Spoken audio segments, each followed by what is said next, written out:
Hello, Internet. I've been feeling really off path lately, and I feel like I don't know where I'm going, and I don't really know what to do, and I don't know what I should be doing.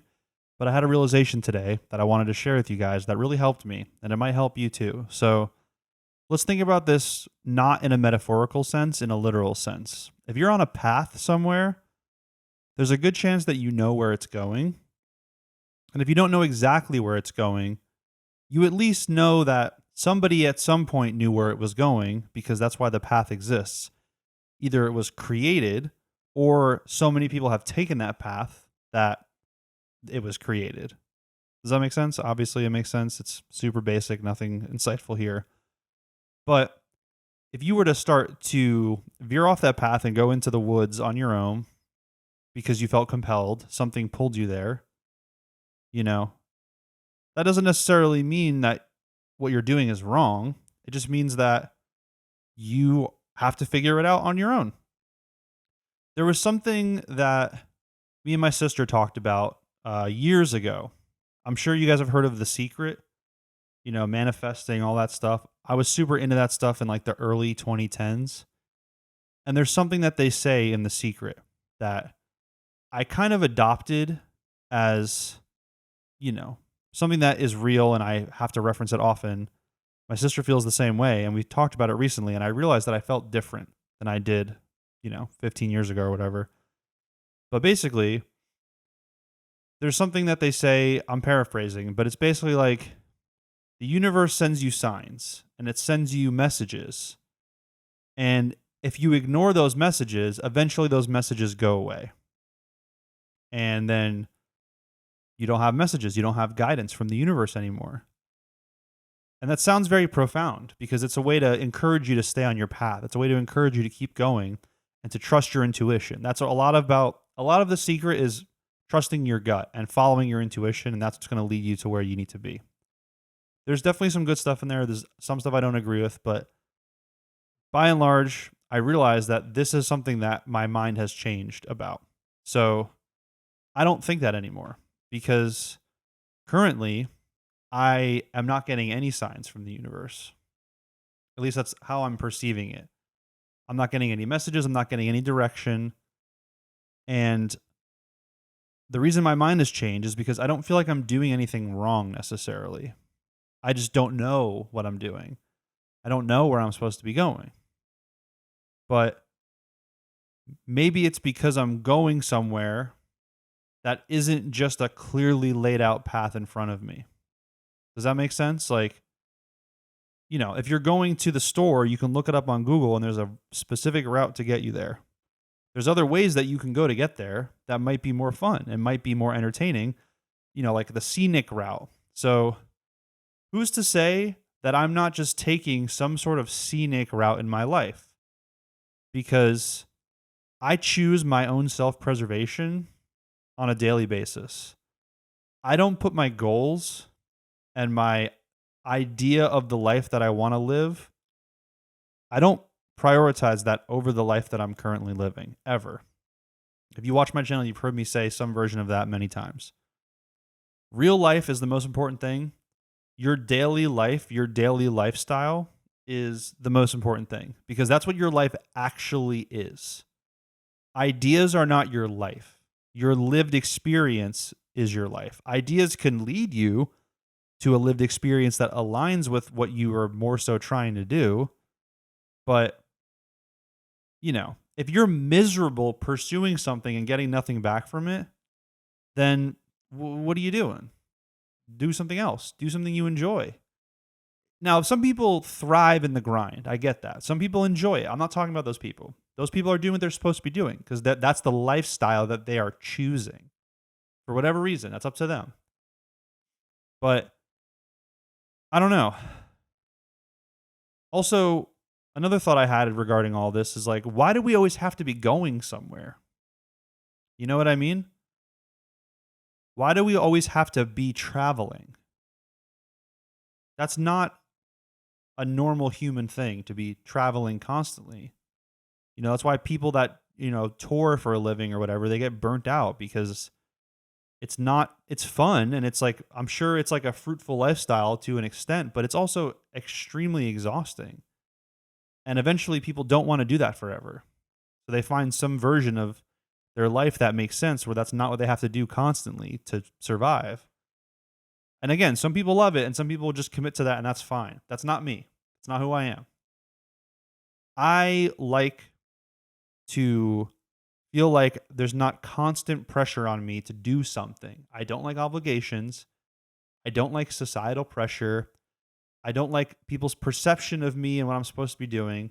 Luckily, I'm in my 30s now, so nobody cares what I'm doing anymore. I'm just a regular adult living my life, and that's how it should be, you know? That in a sense is liberating. But I don't know. I'm like I'm sitting here like, "Oh, man, what am I supposed to be doing with my life?" Meanwhile, my daily life is pretty much what I would want to be doing. So, I don't have to go anywhere right now. I'm good where I am. And eventually something will present itself to me and I'll decide to do it or I'll decide I don't want to do it. Right?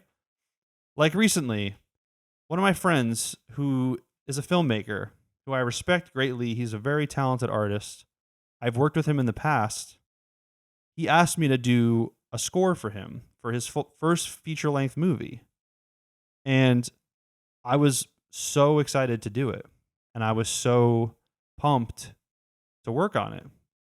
And once I started doing the process, I actually started writing music. I was actually working on it. But it got to a point where I realized that in order for me to fully pursue this and to succeed, I would have to sacrifice my own mental health to make it happen.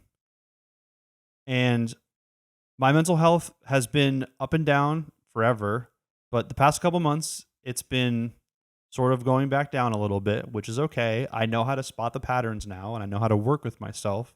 So it's not the end of the world.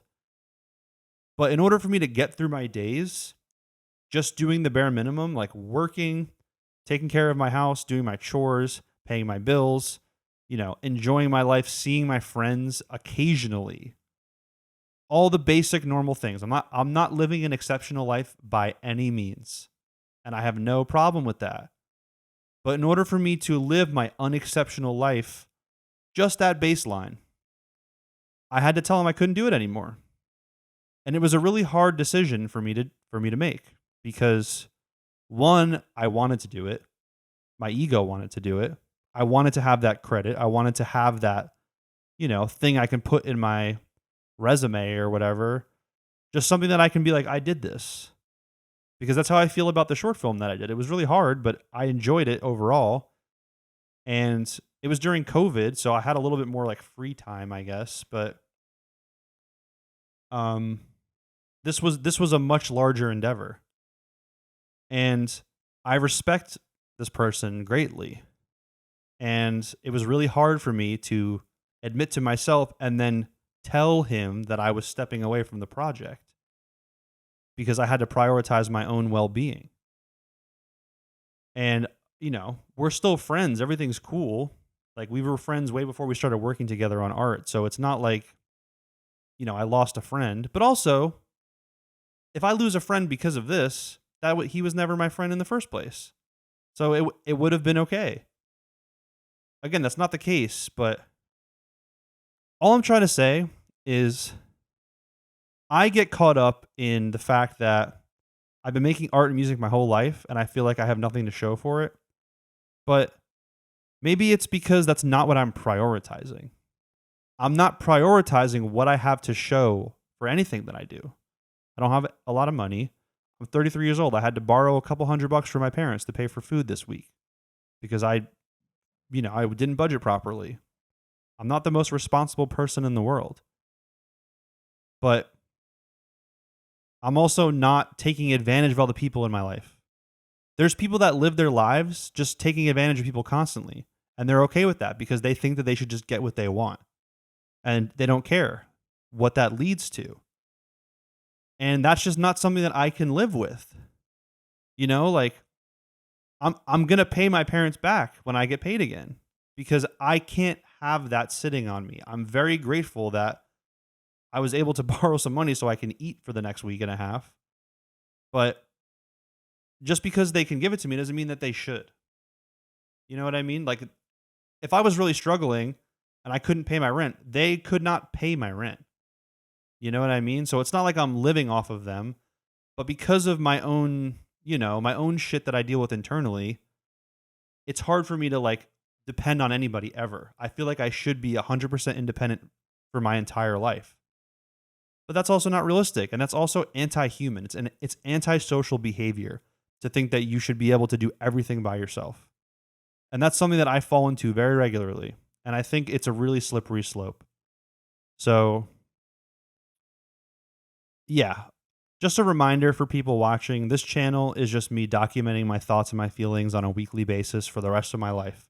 This is a lifelong art project that I will work on as long as I can until I die. Ideally, I'll have 70 years worth of videos on this channel by the time I die. That would be, and this is my life's work. That's what it is. I'm fine with that.